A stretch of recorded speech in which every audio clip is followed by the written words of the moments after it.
കൂർഗി പോയാൽ മസ്റ്റ് ആയിട്ട് ട്രൈ ചെയ്യേണ്ട വിഭവങ്ങളെ കുറിച്ചാണ് ഇന്നത്തെ വീഡിയോ. ആവിയിൽ വേവിച്ചെടുക്കുന്ന കടംപുട്ട്, അവരുടെ ഏറ്റവും ഫേമസ് ആയ പാണ്ടിക്കറി, അക്കി റൊട്ടി എന്നിവയാണ് അവയിൽ ചിലത്. ഇതാണ് കടംപുട്ട്.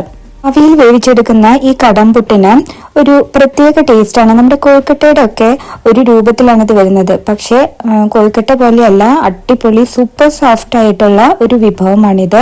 അത് ഇവരുടെ ബ്രേക്ക്ഫാസ്റ്റ് ഡിഷ് ആയിട്ടാണ് അവരത് കഴിക്കാറുള്ളത്. നമ്മൾ ഈ കൂട്ടി കഴിക്കുന്നതാണ് അവരുടെ ഏറ്റവും ഫേമസ് ആയിട്ടുള്ള പോർക്ക് കൊണ്ടുള്ള പാണ്ടിക്കറി. ഉടമ്പുളിയുടെ എസൻസ് ഒക്കെ ഒഴിച്ചിട്ട് ബ്ലാക്ക് കളറിലാണ് ഈ പാണ്ടിക്കറി വരുന്നത്. ഇനി ഞാൻ എടുക്കുന്നതാണ് അക്കി റൊട്ടി എന്ന് പറയുന്നത്. ഇതും റൈസ് ഫ്ലോർ കൊണ്ട് ഉണ്ടാക്കുന്നതാണ്. നമ്മുടെ പത്തിരിയുടെ ഒക്കെ ഒരു മോഡല്. പക്ഷെ ഇത് തന്നെയാണോ അക്കി റൊട്ടി എന്ന് എനിക്ക് ഉറപ്പില്ല. കാരണം ഞാൻ ബാംഗ്ലൂർ ഉണ്ടായിരുന്നപ്പോൾ അവിടെ വീടുകളിൽ നിന്ന് എന്റെ ഫ്രണ്ട്സ് ഉണ്ടാക്കിക്കൊണ്ടിരുന്ന അക്കി റൊട്ടി ഈ രൂപത്തിലായിരുന്നില്ല വന്നിരുന്നത്.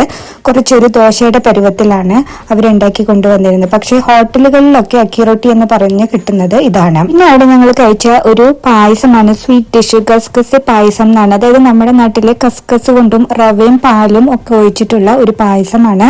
നല്ല ടേസ്റ്റ് ആയിരുന്നു, വ്യത്യസ്തമായിട്ടുള്ള ഒരു ടേസ്റ്റ് ആയിരുന്നു ഈ പായസത്തിന്. ഈ പോപ്പി സീഡ്സ് പായസത്തിന് ഗോതമ്പ് പായസത്തിന്റെ ഒരു ടേസ്റ്റ് ഉണ്ടായിരുന്നു കേട്ടോ. ഞങ്ങൾ ഈ കടുവ ക്വിസീൻസ് ട്രൈ ചെയ്തത് ബന്ധൂത്ത എന്ന് പറയുന്ന ഒരു റെസ്റ്റോറന്റിൽ നിന്നാണ്. ഇത് കുശാൽ നഗർ ടൗണിലുള്ള ഒരു റെസ്റ്റോറന്റ് ആണ്. ഫാമിലി ആയിട്ടൊക്കെ ഇരുന്നിട്ട് കഴിക്കാൻ പറ്റുന്ന ഒരു ബെസ്റ്റ് റെസ്റ്റോറന്റ് ആണിത്. ഫസ്റ്റ് ഫ്ലോറിലാണ് ഈ റെസ്റ്റോറന്റ് വരുന്നത്. അന്നത്തെ സ്പെഷ്യൽ ഫുഡൊക്കെ അവരവിടെ ബോർഡിൽ എഴുതി വെച്ചിട്ടുണ്ടാവും. അടുത്തതായിട്ട് ഞങ്ങൾ കഴിച്ചത് ഗോൾഡൻ ടെമ്പിളിനടുത്തുള്ള ടിബറ്റ് കിച്ചണിൽ നിന്ന് ഒത്തന്റിക് ടിബറ്റ് ഫുഡാണ് നിങ്ങളെ പരിചയപ്പെടുത്തുന്നത്. കൂർഗിലെ ഏറ്റവും ഒത്തന്റിക് ആയിട്ട് ടിബറ്റൻ ഫുഡ് കിട്ടുന്നത് ഈ റെസ്റ്റോറന്റിലാണ്. ഇതാണ് ടിഗ്മോ, അതായത് ഇവരുടെ സ്റ്റീംഡ് ബണ്ണാണിത്. മൈദയും ഈസ്റ്റ് ഒക്കെ ഉപയോഗിച്ചിട്ട് ഇതേപോലെ ചുരുട്ടി സ്റ്റീം ചെയ്ത് എടുക്കുന്ന ഒരു ബണ്ണാണ്. ടിബറ്റൻകാരുടെ ഏറ്റവും ഫേമസ് ആയിട്ടുള്ള ഒരു ഒത്തന്റിക് ആയിട്ടുള്ള ഒരു ഫുഡാണിത്. ഈ ബണ്ണ് നമ്മൾ ഓർഡർ ചെയ്യുമ്പോൾ നമുക്കൊരു കറിയും കൂടെ ഓർഡർ ചെയ്യാം. ഫസ്റ്റ് ആയിട്ട് ഞങ്ങൾ ഓർഡർ ചെയ്തപ്പോൾ ഈ ബണ്ണ് മാത്രമാണ്. അതിന്റെ കൂടെ ഞങ്ങൾ തുക്ക എന്ന് പറഞ്ഞ നൂഡിൽസ് ആണ്. അപ്പൊ ഞങ്ങൾ ആദ്യം ഈ ബണ്ണ് ഓർഡർ ചെയ്തപ്പോൾ ഈ നൂഡിൽസിൽ ആ മീറ്റും അതിന്റെ സൂപ്പൊക്കെ കൂട്ടിയിട്ടാണ് ആദ്യം കഴിച്ചത്. നമ്മൾ ഈ ബണ്ണ് മുക്കി കഴിക്കുന്നില്ലേ, അതാണ് തുപ്പ എന്ന് പറയുന്നത്. ടിബറ്റൻ നൂഡിൽ സൂപ്പാണിത്. ഒരു ബൗള് നിറയെ ഇത് കൊണ്ടുവയ്ക്കും. അവിടുത്തെ മോങ്സ് ഇത് മുഴുവൻ കഴിക്കും. ഞങ്ങളാണെങ്കിൽ ഇത് 3 പേര് കൂടിയിട്ട് ഷെയർ ചെയ്തിട്ടും ഞങ്ങളുടെ വയറ് നിറഞ്ഞു.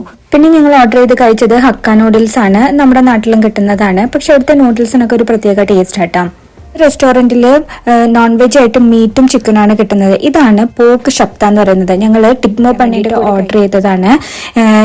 നൈസായിട്ട് ബീഫ് ഇതുപോലെ അരിഞ്ഞിട്ട് സോസിലൊക്കെ ഇട്ടിട്ടുള്ള ഒരു പ്രത്യേക തരം കറിയാണിത്. ഇതേ ഐറ്റം തന്നെ ഞങ്ങൾ വേറൊരു ദിവസം അവിടെ ഈ ടിബറ്റ് കിച്ചന്റെ ഓപ്പോസിറ്റ് തന്നെ ഒരു പീസ് റെസ്റ്റോറന്റ് എന്ന് പറഞ്ഞിട്ട് ടിബറ്റൻ ഫുഡ് വിൽക്കുന്ന ഒരു കടയുണ്ടായിരുന്നു. അവിടെ കയറി. അവിടെയാണെങ്കിൽ ഒരു പ്രത്യേക തരത്തിലുള്ള ആംബിയൻസ് ആയിരുന്നു കേട്ടോ. അപ്പൊ ഞങ്ങൾ ഈ ആംബിയൻസ് ഒക്കെ കണ്ടിട്ടാണ് ഈ പീസ് റെസ്റ്റോറന്റിൽ കയറിയത്. അവിടെയും ഒരുപാട് മോങ്സ് ഇരുന്നിട്ട് ഫുഡൊക്കെ ഓർഡർ ചെയ്തിട്ട് കഴിക്കുന്നുണ്ടായിരുന്നു. അപ്പോൾ അതും കൊണ്ട് കൂടിയാണ് ഞങ്ങൾ അവിടെ കയറിയത്. അവിടെ നല്ല രീതിയിൽ അവർ റെസ്റ്റോറന്റ് ഒക്കെ അറേഞ്ച് ചെയ്ത് വെച്ചിട്ടുണ്ടായിരുന്നു. അവിടെ ഞങ്ങൾ ഓർഡർ ചെയ്തത് ഞങ്ങളുടെ ഏറ്റവും ടിബറ്റൻ ഫുഡിൽ കഴിച്ച ഏറ്റവും ടേസ്റ്റ് ആയിട്ടുള്ള ടിഗ്മോ ബണ്ണും അതേപോലെ ബീഫിന്റെ തുപ്കയും ആണ് ഓർഡർ ചെയ്തത്. അവിടെ ഒരു ഞങ്ങൾക്ക് ചോപ്സ്റ്റിക് ഒക്കെ കൊണ്ടു തന്നു. പിന്നെ നമുക്കിതുകൊണ്ട് കഴിക്കാനൊന്നും അറിയില്ലല്ലോ. പിന്നെ വീഡിയോ എടുക്കാൻ വേണ്ടിയിട്ട് ജസ്റ്റ് ഒന്ന് ട്രൈ ചെയ്തു മാത്രം. പിന്നെ പോർക്കിന്റെ ഷപ്ത എന്ന് പറഞ്ഞിട്ടുള്ളതും ഓർഡർ ചെയ്തിട്ട്. പിന്നെ ടിബറ്റ് കിച്ചണിൽ ഞങ്ങൾ ഫ്രൈഡ് റൈസ് ഓർഡർ ചെയ്തു. മിക്സഡ് ഫ്രൈഡ് റൈസ് ആണ് ഓർഡർ ചെയ്തത്. അവർക്ക് മിക്സഡ് ഫ്രൈഡ് റൈസ് എന്ന് പറഞ്ഞാൽ എഗ് ഉണ്ടാവും, ഏതെങ്കിലും ഒരു മീറ്റ് ഉണ്ടാവും, അതായത് ചിക്കനോ അല്ലെങ്കിൽ ബീഫോ ഉണ്ടാവും, പിന്നെ കുറച്ച് വെജിറ്റബിൾസ് ഉണ്ടാവും. നമ്മുടെ നാട്ടിലത്തെ പോലെ എല്ലാം കൂടെ മിക്സ് ചെയ്തിട്ട് നമുക്ക് അവിടെ കിട്ടില്ല കേട്ടാ. പിന്നെ ഇവിടെ ഫ്രൈഡ് റൈസിൽ പ്രത്യേകതയായിട്ട് തോന്നുന്നത് അവർ ഇതിനകത്ത് മഷ്റൂം ഇടും. നമ്മുടെ അവിടെ മഷ്റൂം ഒന്നും ഫ്രൈഡ് റൈസിലിട്ട് കാണില്ല. അല്ലെങ്കിൽ സ്പെഷ്യലായിട്ട് നമ്മൾ മഷ്റൂം ഫ്രൈഡ് റൈസ് ഓർഡർ ചെയ്യേണ്ടി വരും. നിങ്ങൾ ടിബറ്റ് ഫുഡ് ട്രൈ ചെയ്യുന്നുണ്ടെങ്കിൽ ടിബറ്റ് കിച്ചണിൽ തന്നെ ട്രൈ ചെയ്തോളൂ. മറ്റുള്ള റെസ്റ്റോറൻറ്റൊന്നും ഞങ്ങൾക്ക് ഇഷ്ടപ്പെട്ടില്ല. ഇനി അവിടുത്തെ ടിബറ്റിലത്തെ ഒരു സ്ട്രീറ്റ് ഫുഡാണ് പരിചയപ്പെടുത്തുന്നത്, ലേപ്പ് എന്ന് പറഞ്ഞിട്ടുള്ളത്. അപ്പൊ ഇത് എഴുതി വെച്ചിരിക്കുന്ന കണ്ടപ്പോൾ ഞങ്ങൾക്ക് ഇതൊന്ന് ട്രൈ ചെയ്യണമെന്ന് തോന്നി. അപ്പൊ ഈ ലേഡി ഇത് മാത്രമാണ് വിൽക്കുന്നത്. അവർക്കൊരു ക്രാഫ്റ്റിന്റെ ഒരു കടയുണ്ട്. അതിന്റെ ഒപ്പം ഇവിടെ സൈഡിൽ ടേബിളൊക്കെ ഇട്ടിട്ട് ഇത് വിൽക്കാണ്.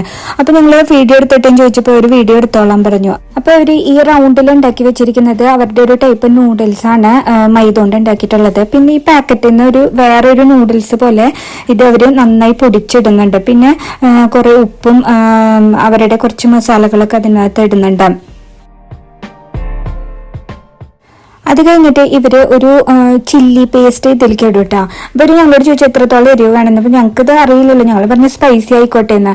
അപ്പൊ അവരെന്നെ പറഞ്ഞു ഇത്ര മതി, നിങ്ങൾക്കിത് ഭയങ്കര സ്പൈസി ആയിരിക്കും എന്ന് പറഞ്ഞിട്ട് അവരെന്നെ അവരുടെ ഇഷ്ടത്തിനാണ് സ്പൈസ് ലെവല് ഡിസൈഡ് ചെയ്തത്. അതിലേക്ക് ഒരു സോസും കൂടെ വെച്ചിട്ട് ഒരു നന്നായിട്ട് ഇത് പരത്തിയെടുത്ത് അതിനകത്ത് സ്പ്രെഡ് ചെയ്ത് കൊടുത്തു കേട്ടോ. പിന്നെ ഒരു ബോക്സിൽ നിന്ന് കുറച്ച് കറുമുറ് പോലൊരു സാധനം എടുത്തിട്ട് അതിനകത്തേക്ക് ഇട്ടു. അതിൻ്റെ ഒപ്പം തന്നെ അവർ കുറച്ച് കപ്പലിൻ്റെയും കൂടെ അതിനകത്ത് ഇട്ടിട്ടുണ്ട് കേട്ടോ. എന്നിട്ട് ഇത് ചുരുട്ടിയെടുത്തിട്ട് അത് കഷ്ണങ്ങളാക്കി നമുക്ക് തരിക ചെയ്യുന്നത്.